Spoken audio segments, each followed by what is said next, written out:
happens when salt is sprinkled onto ice. Not only will you discover the answer to this question, but you will also use the interaction between salt and ice to make interesting and colorful textured art.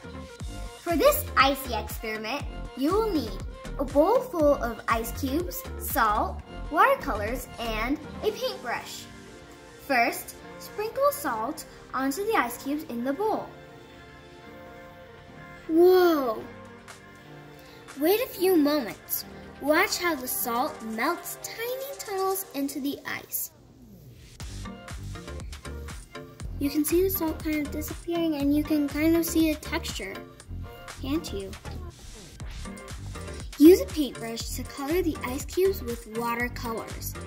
Add more salt to different sides of the ice cubes to create gorgeous textured ice cube art. So I'll grab my paintbrush and dip it in the water. Now I'll add some paint. I'll use this purple first. Whoa! What is happening? Let's add another color. Cool! Whoa!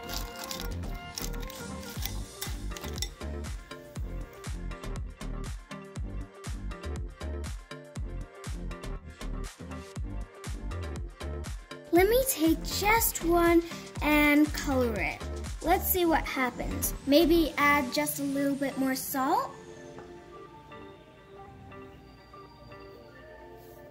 So now you can see it kind of melting into it.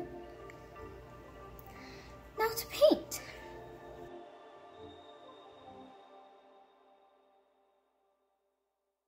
Whoa!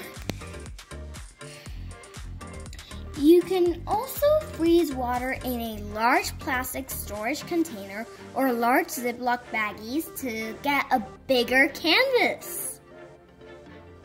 Ta-da! Look at my beautiful masterpiece.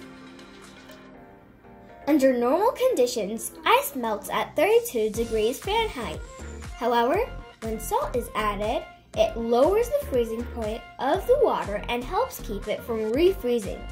This is because the salt molecules get in the way of water molecules bonding together. This makes the ice melt. This is why in winter, people put salt solutions on the roads, lowering the freezing point to about 15 degrees Fahrenheit.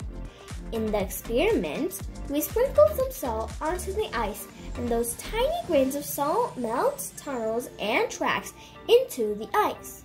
Painting over the texture illuminates these tunnels, creating a unique and beautiful masterpiece. This is such a fun experiment. So glad I did it. If you like this video, please like, share, and subscribe.